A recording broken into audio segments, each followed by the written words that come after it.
Magandang umaga po sa inyo. Yun hong regata normally ay having to do with mga bangka, either nagre-race o nagkakaroon ng exhibit na pagandahan. Ito pong tawag dito yung Marian Regatta.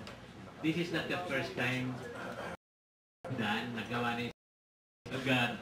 Siguro si Ambassador Jimenez magpaliwanag, last year yata sa Subic. At noong few months ago, ay nagpahiwatig sa amin na gustong sa Taal gawin yung regatta on the birthday of the Blessed Virgin Mary, September 8. So, 7 or 16 kaya to, 17th ito, nagagawin taon-taon. Ang regatta, yung mga mangyayari niyan sa Taal, in different towns and parishes. I think there are ilang towns? 12 towns, and how many parishes? Mga around 40 parishes, 14 parishes in that area, ay natuwa na gagawin niyon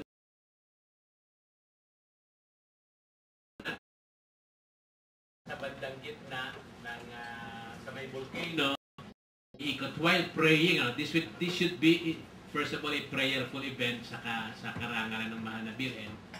And then, iikot starting 6 o'clock ng umaga sa Sabado until mga 10:30, 11, kung kailan magkakaroon ng Mass sa San Nicolas.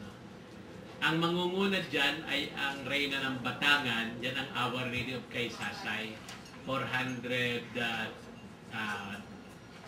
years old bale, or 9 years old, 409 years old image na nakikita dyan sa labak, pinupundan sa labak. At sa bandang huli ay ang Mediators of All Grace, supposedly nagpakita sa, isa naman yan, magkaiba lang pangalan, nagpakita sa Lipa noong 1948. And in between, nandiyan yung mga different parishes ng Batangas, ang Arces of Lipa. They will bring their own images of the Blessed Virgin Mary. Very Marian ang Batangas, as you know very well.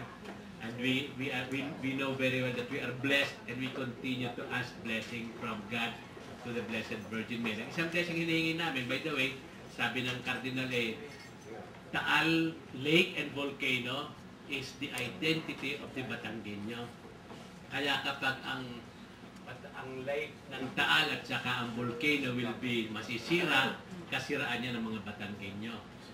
At sabi doon sa awit ng Batanggenyo, Taal is the heart of Batangas, no? Kaya kailangan magandang heart. So we pray to our Blessed Mother at nagkakaisa ang mga Batanggenyo, at natutuwa na maraming mga hindi Batanggenyo na sasama sa amin in prayer at saka to really emphasize yung kagandahan ng Taal. Ang prayer is especially to keep Taal Lake very rich in indigenous fish, at saka iligtas ang Batangas at ang ating bansa sa anumang eruption ng Taal Volcano, which is very may suspicion dahil nangyayari sa lahat ng lugar eh.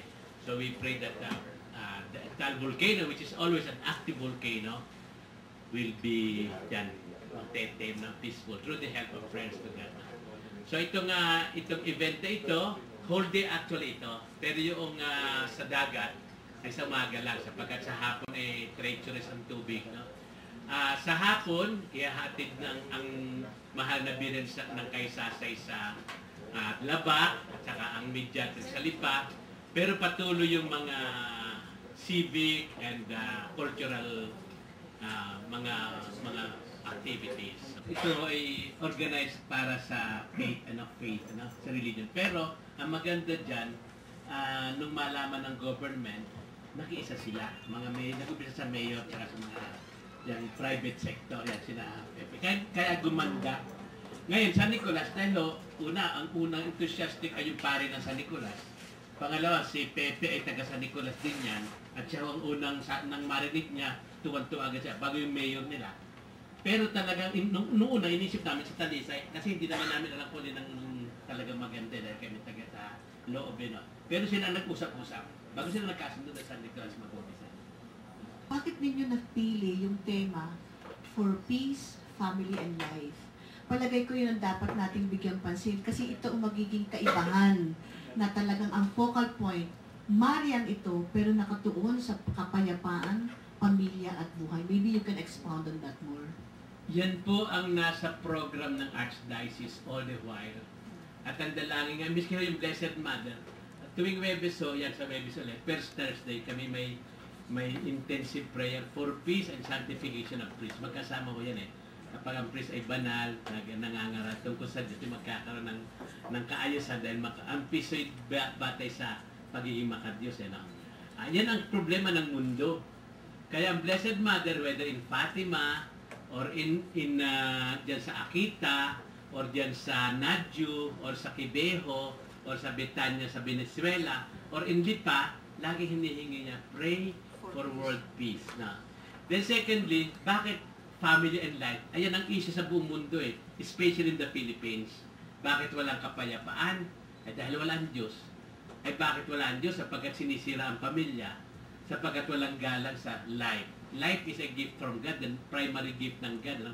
As a matter of fact, He wants us to reach eternal life. Kaya yun ang number 1 na gift niya. That is life. No? So, yun ang, kaya in-stress namin na this year, especially sapagkat yan ang issue ngayon, yung kawalan ng katahimikan, kaayusan, yung nasisira ang pamilya, at saka yung ang buhay ay nanganganib, whether it be the supposed safest place in the whole world is the womb of the mother, ano, or yung ating mga lansangan. This is a very relevant thing and very talagang question na we have to face and we are really facing. Thank you, Archbishop.